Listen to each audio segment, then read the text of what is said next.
চৈতন্য লীলা তাই সঙ্গে খেলইতে কুঞ্জবনে বিলসিতে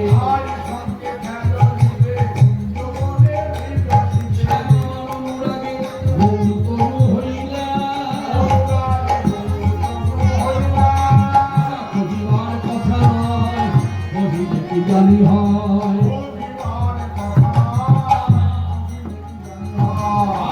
কহিলে মনে বড়তা শীতে অনুমান বলি গৌরাঙ্গরি দলে ধরি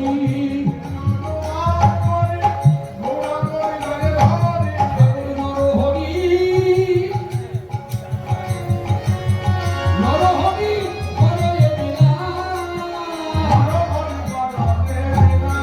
আমি কারে করি বিবরণ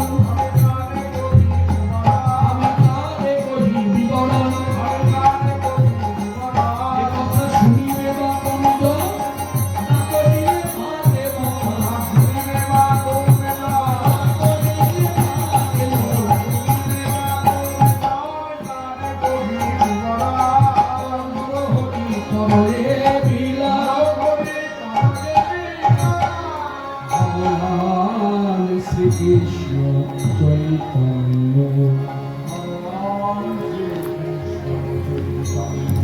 সেই শ্রীকৃষ্ণ চৈতন্যদেব এই গোপীনাথের বাড়িতে বসে ভক্তদের শোনাচ্ছেন। ভক্তগণ মন দিয়ে শোনো। পূর্বে শ্রী মাধবেন্দ্রপুরী আইলা বৃন্দাবন ভোলিতে ভোলিতে ভোলিতে গেলা যথা গোবর্ধন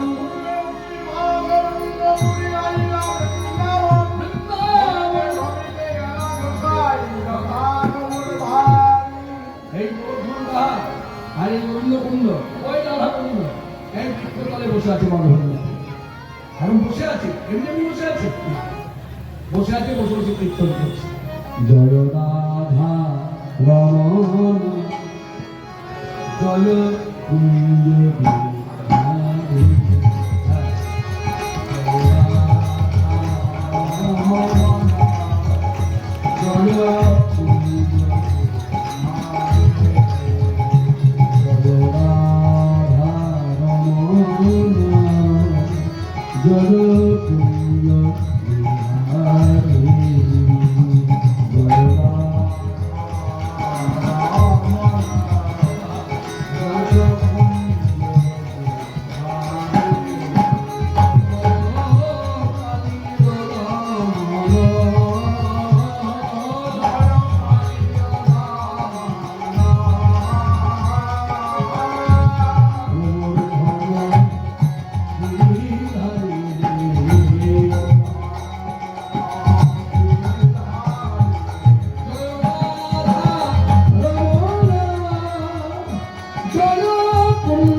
এই সেই ধাম বৃন্দাবন, বৃন্দাবনের লীলা নৃত্য।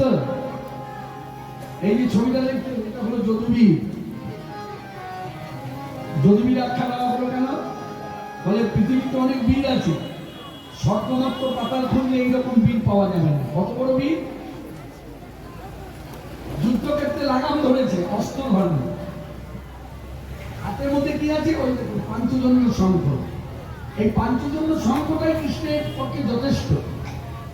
মানে শঙ্খের ধ্বনিতে আপনি ওই সত্য নিধন করতে গিয়ে ধনুকে বাণ যোজনা করে অর্জুন ধনঞ্জয় যা করেছে, মানুষ মনে রাখবেন যদুবীর তার থেকে অধিক কাজ করেছে।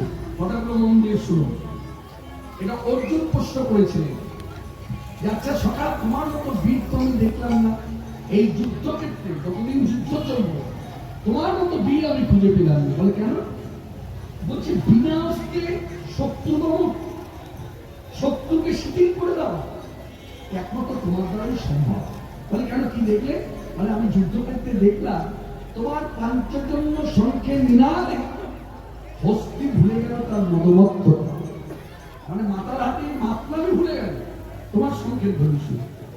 তোমার শঙ্খের ধ্বনি শুনে অশ্ব থেমে যায় তার গতিবে।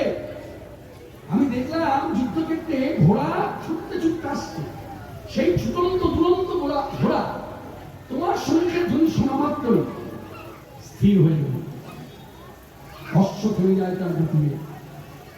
এমনকি দেখলাম, আমি কি দেখলাম জানো? তোমার শঙ্খের ধ্বনি শোনা মাত্র সৈনিকের হাত হতে অসীম ঢন করে খসে পড়ে গেল। আবার এই যদি জানবেন, 2 অক্ষরের নাম শুনলে তার দেহটা এইরকম কেঁপে উঠত। শুধু কাঁপুনি নয়, কণ্ঠটা শুষ্ক হয়ে যেত, চোখটা আসতো জল। যার জন্য অর্জুন প্রশ্ন করেছিলেন, বলো বলো বলো বলো কৃষ্ণ, কে সে হয় তোমার?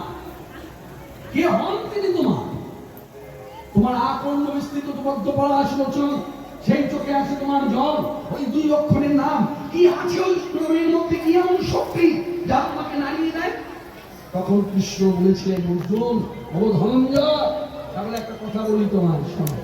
তুমি যার কথা বলছো আমি বুঝতে পেরেছি, ওই 2 অক্ষরের নাম হলো রাধা। আমি আদৌ জানতে পারি না,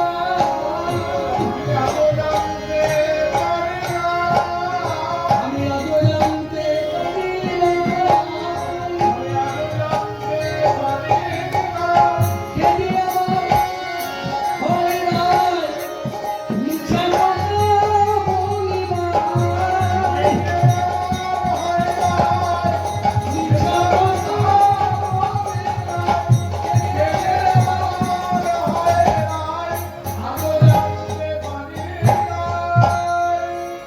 এই সেই জন্য এই ছবিটা ভালো লক্ষ্য করুন। এটা হলো ঐশ্বর্য প্রকাশ, যার জন্য গীতার ভাগবত দুটোর মধ্যে ফারাক কি? কিন্তু দুটো গ্রন্থই কিন্তু একের পরে পরিপূরক। গীতা পড়লে কি জানবো? না, গীতা পড়লে আপনি জানতে পারবেন ভগবান কৃষ্ণ কত বীর, কত শক্তিশালী, কত শক্তিধর ইত্যাদি। আবার সেই কৃষ্ণ আমার সঙ্গে তার কি সম্পর্ক, এই সম্পর্ক বোধটা যদি জানাতে হয় বা জানতে হয়, তাহলে আপনাকে ভাগবতের দুয়ারে আসতে হবে। ভাগবত না পড়লে আপনি জানতে পারবেন না এই শক্তিধর কৃষ্ণ আপনার কে হয়। যেই আপনি ভাগবত পড়বেন বা ভাগবত পাঠ শুনবেন, আপনি বুঝতে পারবেন এই যদুবীর কৃষ্ণই হচ্ছে আমার স্বামী, বা আমার পিতা, বা আমার মাতা, বা আমার সন্তান। জানবেন কথাগুলো সব শাস্ত্রীয় কথা, কোনটা অশাস্ত্রীয় কথা না, বানানো কথা না, কোনটাই বানানো কথা না, একদম খাঁটি কথা। যার জন্য গীতা এবং ভাগবত আমাদের প্রত্যেকটি মানুষের উচিত পাঠ শোনা, পাঠ পড়া। সেই কৃষ্ণ যে বৃন্দাবনে বিচরণ করছেন গোবর্ধনে, সেই গোবর্ধন পর্বতের পাশে এসে বসেছেন মানবেন্দ্র পুরী ধাম বৃন্দাবন।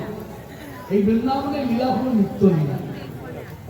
কিছু কিছু লীলা হয়েছে বৃন্দাবনে, কৃষ্ণ গোপকে নিয়ে করেছেন নৈমিত্তিক লীলা, সেটা একদিনের জন্য।